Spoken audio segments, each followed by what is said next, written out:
Welcome to your Artsy Girl podcast. I am your host, Christina Carrere. This is a podcast about art, poetry, writing, and anything about creativity. Sit back, relax, and get your dose of brain food to get your creative juices flowing.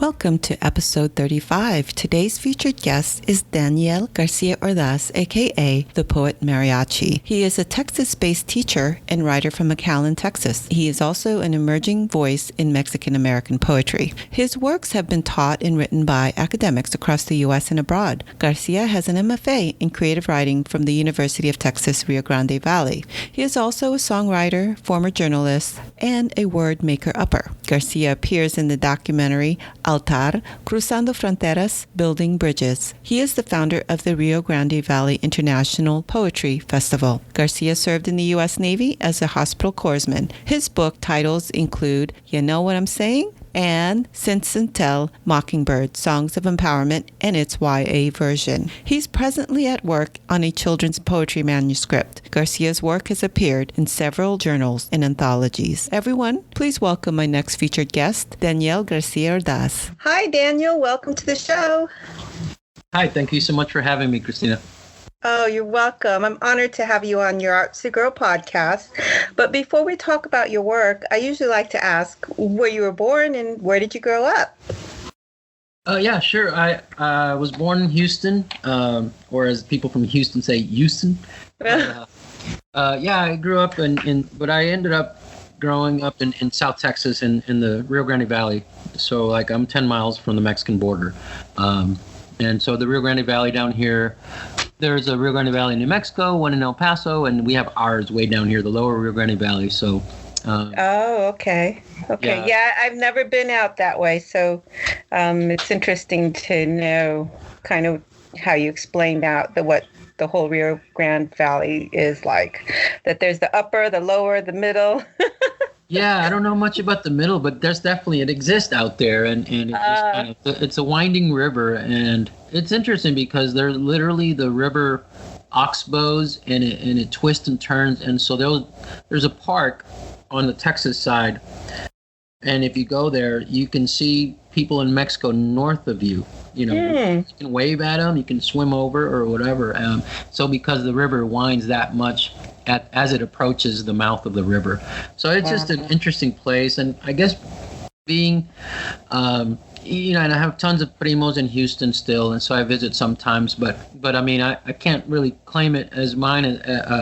I don't know the place. I would need Google Maps to go around. So the valleys, where I grew up right before kindergarten, we moved down here. I mean, so the valley is just, it's a cool place. We have raspas, we have our version of tacos and our own kind of music, and it's just kind of, it's a special place. It's crazy hot in Texas, but I mean, come on, all of Texas is hot in summer. Well, it can't be as hot as Florida. Oh yeah, that's what the Floridians say, right?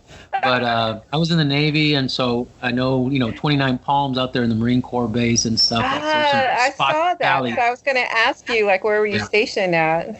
So I was grew up in the valley and struggled a little bit in high school. I asked my 8th grade counselors to take like GT advanced classes, and they're like, nope, you can't, we don't think you can do it in high school. We don't think you can hack it. So I flunked my freshman year, because I was bored. Not that I'm a genius, but I just wasn't challenged. And, right. So I grew up, got through high school, caught up to my class, graduated on time, went to the Navy. And I was ended up stationed in San Diego and then Philadelphia. Oh, okay. So you were the East Coast.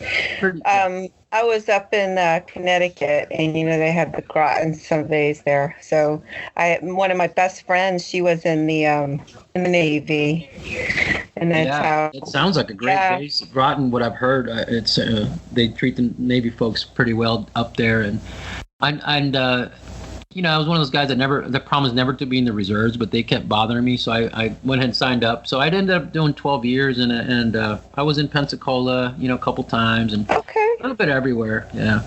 Well, good. So tell me, getting back to your writing and stuff, how did you get into it then? I mean, it's kind of been like sort of in my DNA, really. Not officially, but my mom and dad both would write. Like my dad would take an existing song, like a mariachi song or whatever, and he'd make his own lyrics to it, you know. Uh-huh. And he would. That's where you get the name. Yeah, I mean, mariachi. yeah, because I'll sing during my performances, and my best friend's grandma, she's like, "You missed your calling. You should have been a singer," you know. So she hired me to sing some Elvis and some country songs for her 80th birthday. You know. No way, really? So yeah, but yeah, I do get that from my dad, the singing part, and my mom, you know, more like a church choir type of singing, you know. But she is very poetic in her writings too. And my mom would have me write letters or like a piece of a letter to her cousins. Part of the letter, mom's letter, would be my little section, and I'd get one of those little chiclet candy gums from. Oh, I remember chiclet, yes. Yeah, the little single piece gum, and so she got me writing early and reading and writing the Bible. Was very poetic to me as well. I didn't know it at the time, but I mean, it is a poetic piece of writing is what I mean. So we would, recite the Psalms and memorize them in English and Spanish and stuff. And it kind of, I think that idea of memorization, in education, it's kind of like almost like a no-no, like, oh, that's recitation, that's memorization, and it's not a good thing. It's not like a higher order thinking or whatever. And yet, how many nursery rhymes do kids know these days? I mean, yeah. I grew up with musicality around me, nothing formal at all. Neither parents play an instrument, but just with music and coritos at church and stuff, and just music all around. And then, I'm in my 40s, and I grew up with hip hop in the 80s and 90s. I mean, so that American experience is part of what made me have that rapper hip hop background. Right. Not myself as a hip hop rapper, but that built into me as an American. Then the Mexican experience with the, like Jose, who just passed away, with his romantic ballads on the radio, and then my dad singing mariachi songs when we were picking onions, and that's kind of what we did as kids. We were migrant kids, farm workers, mostly here in the valley, but we would travel to Minnesota. Okay, so I understand you also have an MFA in creative writing, right? Yeah, I went ahead and it's a new program here locally, newish, at the University of Texas, Rio Grande Valley, and I kind of just wanted to wait and see kind of what it's all about, and make sure they had their bearings and stuff, and when I saw that they had some really great professors, I went ahead and jumped in, and sure enough, it was a great experience. It's sad that the market overall has been saturated by so many programs now and all. Oh, yeah. And so employability is one thing, but I mean, the art is there. And my university really did a good job with the workshops and looking at theories and a lot of readings and papers and projects. Good. So you learned the basic literary canon from all different genres, I'm sure. So, where do you find yourself in your aesthetics? Like, who are your influences? Well, genre is my favorite author. No, just kidding. No, little joke there. I mean, I think generally speaking, though I am a poet, I have a background as a newspaper reporter. So I've considered, seriously going sort of that route, but inevitably poetry is my main forte, if you will, and my calling. And so my aesthetics, have to do mainly with just playing with language and celebrating language. So the musicality of it comes in, the rhythm of it comes in. I think that at the end of the day, it's sad that we bicker so much about the color of people's skin when we all have a drum beat inside of us. I mean, Africa is in our body. Yeah. And in my poetry, it comes out in the sense, again, that in many of my poems, there's a rhythm, there's a beat, there's a syllabic rhythm that just kind of naturally flows out. And sometimes I pursue it, and sometimes, I steer away from it. But I mean, inevitably, that's part of, when people describe my writing, they'll say, oh, there's a musicality to it, there's a rhythm to most of my poems. But again, I like to celebrate language. I think it's important to, with the pain and with the troubles and with the struggles, I think language is just, what ties us together, even though there's many languages though, but all humans have a language like ours.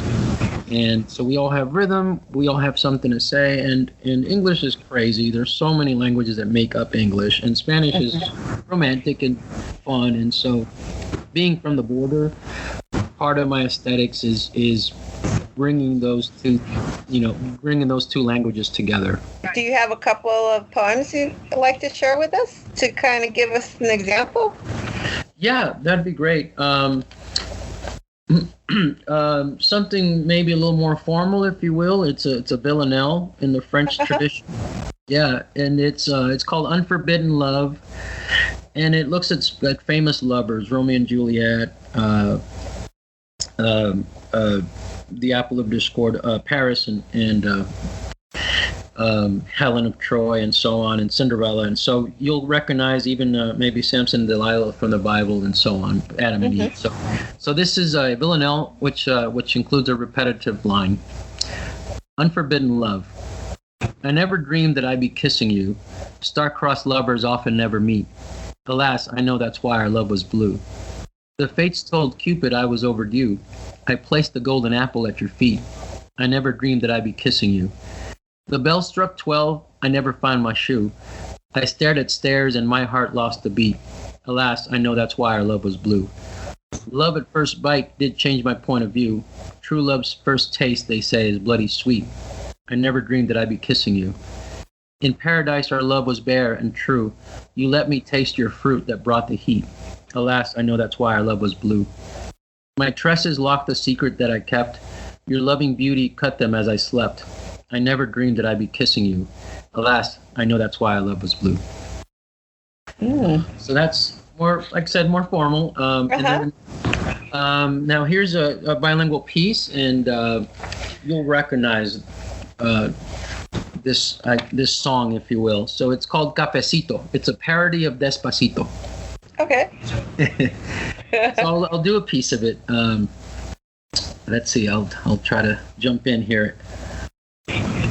I can't wait to hold you in my burning hand. Now my little heart is beating really fast. Esto hay que tomármelo oscuro y puro. Cafecito, quiero respirar tu aroma sabrosito. Men la cual Valdés te piscan despacito. Con canela, crema o bien sencillito. Cafecito, la dulce amargura de un cubanito. Negro azucarado o bien calientito. Mexican, Colombian, Americanito. So that's a little piece of... Nice. I like that. So those are from my book, Cenzontle, Mockingbird, and the subtitle is Songs of Empowerment. So just going back to my aesthetics of playing with language and celebrating language, the basic idea for Cenzontle, Mockingbird is basically... it's influenced by Maya Angelou and Gloria Anzaldúa, and so these two, strong women, and basically to say, we say to kids and to folks, to walk a mile in people's shoes, to get to know them, if you will, and have empathy. So my poems, and my hope with these poems is that you'll walk a mile, in other people's voices. Very good. To empathize, to get to know them, and just to understand them, and just to appreciate, like I said, the languages that create, who we are. So, any artist, a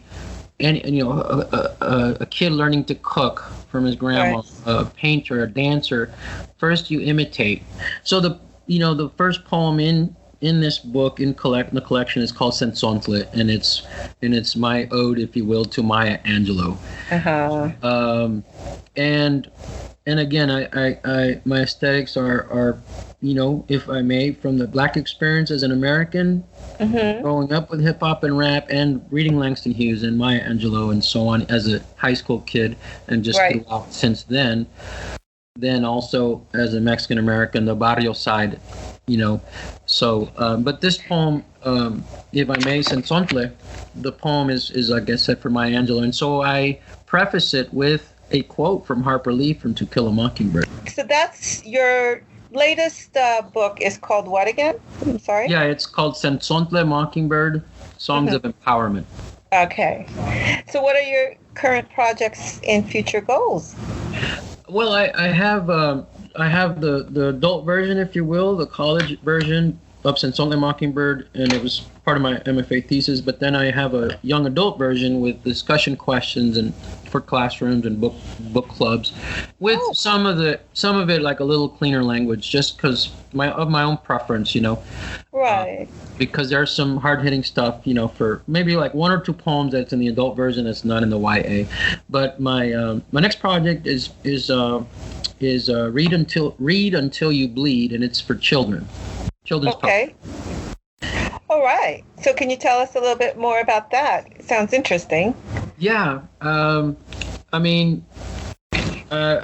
lost my older brother to a car crash, many years ago. I'm sorry. Yeah, thank you. And it was, of course, it was tough. It was a defining moment.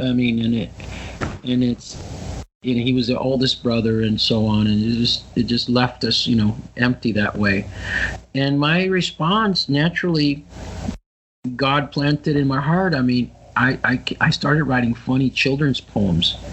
And I felt a little bit guilty, because this was very soon after, a couple of weeks at the most.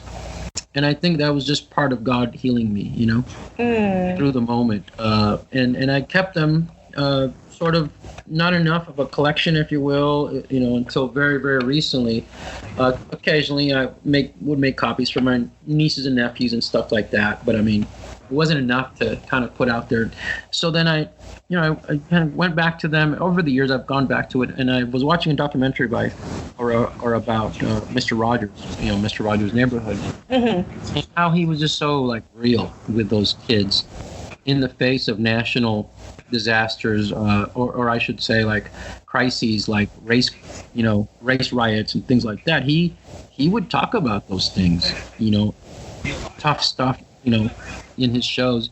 So I thought, I have the funny poems, but I'm going to bring my rhythm and style to tough conversations, like about sadness, about anger, about depression, about nothing too crazy. They're still silly and some of them funny, but also I want to get real, because kids are more real and more intelligent than we give them credit for. And yeah, there's silly poems in here. They're just to entertain, but then there's stuff that's, to have real conversations with them. So that's my new deal. And the Read Until You Bleed, when I visit schools, without this collection just to share for young, like elementary students, I always encourage them to read. And one day I just came out of my mouth, like, read until you bleed, kids. And they loved it. and it sounds violent, or, it's not at all. It's just, it's a message that they really latched on to. So there's real stuff and there's funny stuff, and I've gotten good response just from arcs that I'm sending out. So I don't have a publisher yet, but that's kind of what I'm working on right now. Okay. Where can people go to learn more about you and your work? Just Daniel García Ordaz, and they could find me at Poets and Writers. I have a blog, and I write about the Valley as well. And so basically at Poet Mariachi is kind of my call sign. So at Poet Mariachi on Twitter, at Poet Mariachi on Instagram and Facebook and so on. And just, my books are on Amazon and Barnes & Noble and locally from local stores, they're available to be ordered from local booksellers. Awesome. So are there anything else you'd like to share with us? Yeah, just from the children's collection, there's this poem. It's really a list of books that don't exist. and then there's puns. So the author's name is the pun, in the and the title kind of helps you figure it out. So I'll read a few. Okay. The poem is called "Is This Book Testable?" May I borrow your umbrella by Raining Cats and Dogs. Now the author's name, if you will, is the pun, but I spell it to where it's not obvious, so the kids have to kind of say it out loud a few times until it kind of clicks, Oh. I had it, but then I lost it. A book by Drew A. Blank. And so the first poem in the children's collection has a really long title. Let's see here. Most definitely, undoubtedly, quite literally, the worst knock-knock joke ever, as far as So I'm going to need your help here. Knock, knock. Who's there? Roses. Roses who? Roses are red, violets are blue. Some people are good at rhyming, some are not. So love it. Yeah, so I start the book off with that just to kind of lay the groundwork, like right. You think, but you're gonna laugh, and yeah. So for my first collection, it's called "You Know What I'm Saying," and there's a short poem that I dedicated to librarians and teachers and anyone who reads to their kids, and it's called "Literary Seance." Mm-hmm.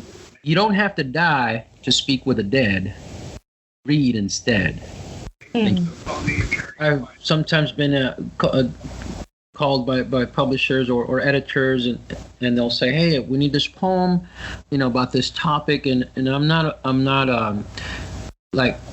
shy about that. Like I appreciate that, because it kind of gives me an excuse to kind of multitask. Like, I'm struggling with this cake, but hey, let me go cook some beans real quick, or whatever. And so I definitely, keep editing my work, even years afterwards or whatever. But but the seed, comes out, and sometimes in the shower, that one line that just kind of hits you. Right. And I'll repeat it, and if I fall in love with it, I'll it'll be in my head, and I'll keep playing with it for a while. And sometimes it's a dead end, but I'll definitely revisit poems. I'll write down initial thoughts, and I'll definitely revisit them. I like like I said, the challenge of like a found poem or things like that. Like I had a workshop where it was a found poem. It was an article about Sesame Street and in the 1970s and so on, and I ended up making it into silly yet very serious poem about immigration and so on. So yeah. But there's a lot of playfulness in my poetry, but yeah, it definitely leads to some serious stuff. I think it. So you keep a journal or a notebook around, I'm sure, right? I mean, so not a journal, say like every day, but I do, and I wish I did. I just didn't get into that habit. But sometimes it feels better on paper, And sometimes I need to type it out, and so each poem kind of will lend itself, will sort of speak to me that way, or each piece. And I have several documents saved of just the one line, and maybe years later it might become something or not. Well, it's been great talking to you and learning more about you and your work. I wish you the best of luck, and stay in touch, okay? Because I know quite a few poets out there now. It seems like a good handful of you in Texas.